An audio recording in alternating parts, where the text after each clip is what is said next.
Oh man, I just love the Sinnoh region. Some of you may like it as well, which is why today I thought, as a big fan of hidden facts and mysteries and secrets when it comes to different regions of Pokemon, why not take a look at some of the secrets and Easter eggs, specifically from Pokemon Diamond, Pearl, and Platinum, aka the Sinnoh region. And also, these are some cool ones that would be lovely to see in the Sinnoh remakes. So yeah, let's get into it, starting off with number 1.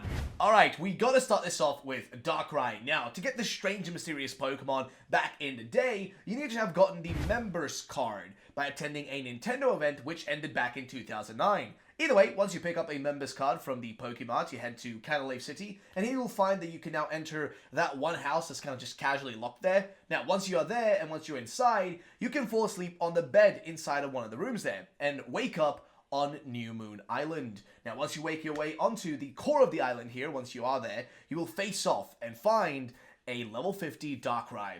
Now, once you either beat it or capture it, you will hear a voice that tells you that Darkrai causes nightmares to everyone around it, and that is why it, is now on New Moon Island. That's why it was put on New Moon Island. And of course, not far away from there, you also have Cresselia, not too far away, on its own island, that being Full Moon Island, and being essentially Darkrai's counterpart. Now, this is one of those secrets that, well, honestly, only really the people who were able to, attend these Nintendo events were able to actually enjoy.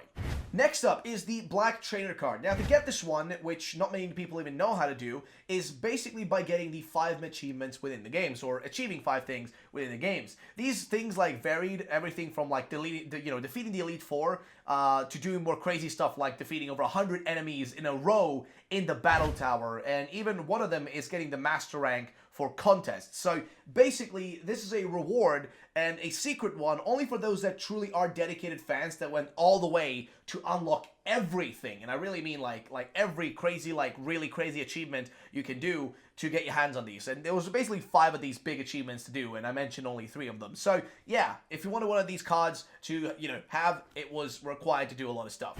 Next up is the Easter egg from Pokemon Diamond and Pearl, and this is the Beatles / kind of Green Day reference. Now, basically, once you get to the Iron Islands with Riley, there will be a construction worker inside of one of the caves there, or within the cave rather, who is looking for a battle. Now, before the battle engages, he will specifically say, "The working class hero says hi." Now, this is a reference to the Beatles and also Green Day's American Idol rendition of the song "A Working Class Hero is Something to Feel." So yeah, kind of a random reference, and this one probably mostly comes from the, English translation of the game rather than the Japanese one. But hey, still a random, cool little secret, Easter egg. Number 4, Birthday Surprise. So yeah, Sinnoh was the games that introduced the lovely birthday wish into the franchise. On your birthday, basically, based on whatever you set your DS to be your birthday, you can get yourself a birthday wish by talking to Don or Lucas in Sandgem Town after you finish the Elite Four. And basically, yeah, you just go there, you talk to them on your birthday, and you get a congratulation wish from them, which is really nice. And also, this was where this Easter egg was started, because it then, ended up showing up in all subsequent Pokemon games, starting from these games back in the day. So, a pretty awesome and, cool little, kind of, fun little secret and Easter egg that started from back then. Number 5. Now, this one is close to Canalave City. So in basically one of the passageways between the routes, there is a police guard that points out that he is thirsty. This is a direct reference back to the Generation 1 games where you had to do a quest of bringing a drink or tea to one of the offices outside Saffron City in one of the, connecting parts between the routes. A kind of a random reference and Easter egg, but a neat one nonetheless.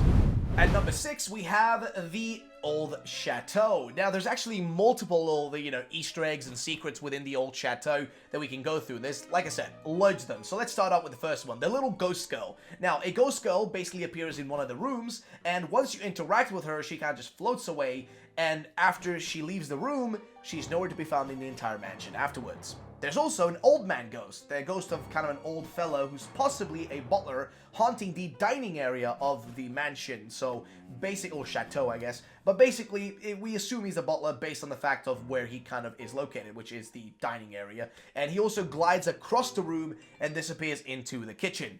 Then we also have the glaring statue. Basically, a statue of a Pokemon appears in the main room. It basically glares at the player if you speak to it. There's haunted pictures in an upstairs room. There's a haunted picture, which, basically if you move around, it's going to, follow you with its eyes as you walk around it. And if you go into another room, the eyes will, follow you there as well. It's possible this could be Gengar. A lot of people have thought that might be the case, since you can find a Gengar in the room if you have a Generation 3 game, in the bottom of your DS, like, inserted. So this is a cool little Easter egg. If you actually have your Gen 3 game inserted into one of the, like, early DSs, there is a possibility of you getting a Gengar in this place, in this side of this room. So it could be a Gengar in the picture. And, of course, finally, you have Rotom, which haunts the television upstairs as well. So, yeah, kind of a lot of hauntings and multiple sort of Easter eggs within this one place. So, definitely a pretty awesome, like, kind of Easter egg and secret, so to say. Number 7, Pokemon Diamond and Pearl also introduced seals. So seals are basically these things that can be applied to your Pokeballs to create kind of an extra bit of like flair whenever you use a Pokemon as they're coming out of the Pokeball. It just basically shows up with like, different, text and stuff like that, or colors or whatever. Now, these are mostly used for Pokemon contests, but they're also really cool to have like generally in battles. And you can purchase most of these in Sunny Shore Market. However, there are about 28 secret hidden seals that each are represented by like kind of stuff like the Greek alphabet, so to say, as well as having like a question mark, exclamation mark as well. Now, in order to actually get these, you have to catch each one of the unknown Pokemon, like all the unknowns, and show them to a boy in Solaceon Town. Additionally, these can also be obtained in Pokemon Heart Gold Soul Silver once a day from a girl in Olivine City. So that's one of the ways you can get your hands on these. But of course, if you want to go catch them, show them to the lad and get, these seals, it would make sense. And also you can make a lot of funny words out of it. So a lot of people will use it for that reason. And honestly, I hope this is a feature they bring back in the, remake. Number 8, the Turn Back Cave. Now, after you catch Giratina, you can actually return here and get a free item each time from where Giratina was located in the game. This is a way for also you to get your hands on the rare bone item, which is incredible for money making, as each one is worth about 10,000 Pokédollars. But that's not all though. There's also another hint within these caves, and it's within the scripture on the wall where Giratina is located. The scripture says, "This is that where life sparks, that where life has faded, a place where two worlds overlap."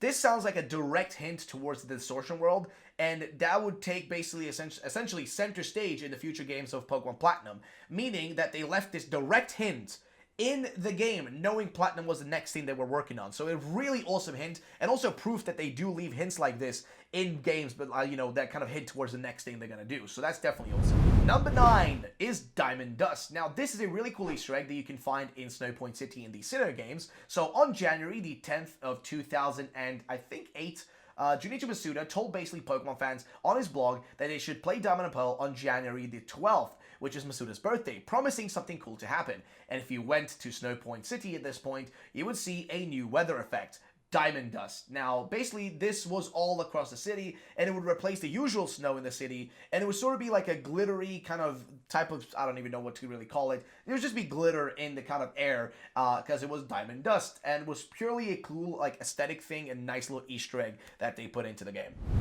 So before we get to number 10, I do have two pretty big kind of bonus ones that I want to include. So the first one is the Spiritomb Factor. Oh boy, this show was a fun little like secret for those that took part in it back in the day. Basically, you get your hands on a Spiritomb only through this method. You had to sort of jump through a few hoops to do it. So first you had to go get your hands on an odd keystone, which can be received multiple times, so you can do this several times. Now once you have one of these, you bring it to the Spirit Tower well. Once you interact with the well, it tells you to spread the word, and to do this you have to enter the underground, speak to 32 players in there. They have to be online, by the way. Make sure they're not NPCs. Either way, once you've done this, you head back to the well, and boom, you'll be able to battle Spiritomb. This is definitely a random but cool feature, and like definitely a cool little secret, and has been kind of redone now in the Sword and Shield DLC of the Crown Tundra. They actually did the same thing, the same kind of event in there, which I think is pretty awesome. The other bonus one is also that, I don't know if you guys know this, but Jasmine shows up in Pokemon Diamond, Pearl, and Platinum as well. Now, Jasmine is actually one of the Generation 2 gym leaders, and it doesn't really make a lot of sense for her to be there, but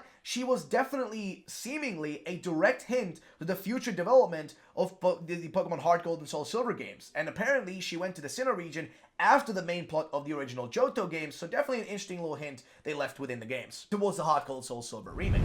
And finally, number 10 is the custom boxes. So in Diamond and Pearl, as well as Platinum, you can get yourself some custom wallpapers for your Pokemon PC boxes. Now, to get these wallpapers, you have to unlock them by talking to a TV producer at Jubilee TV. Just basically over there, by telling the producer custom phrases to receive the wallpapers. As for what you receive, well, that all really depends on, your game, name, your trainer ID, the game, language you're using, and all that sort of stuff. Though it is a cool Easter egg that I wish they would honestly bring back once more. So, ladies and gentlemen, that is it for today's video. Hope you guys did enjoy it. If you did, then drop a like down below. Because, man, I hope you guys enjoyed videos like this. They take a while to make. And what generation do you want to see next? Like, what games do you want to see next? Do you want to see Gen 1, Gen 2, Gen 3, Gen 5, Gen 6, Gen 7, Gen 8? What do you want to see next? Let me know in the comment section down below by commenting the generation and the region you want to see next for the next video. Either way, thank you so much. I'll see you next time. Peace out, and bye-bye.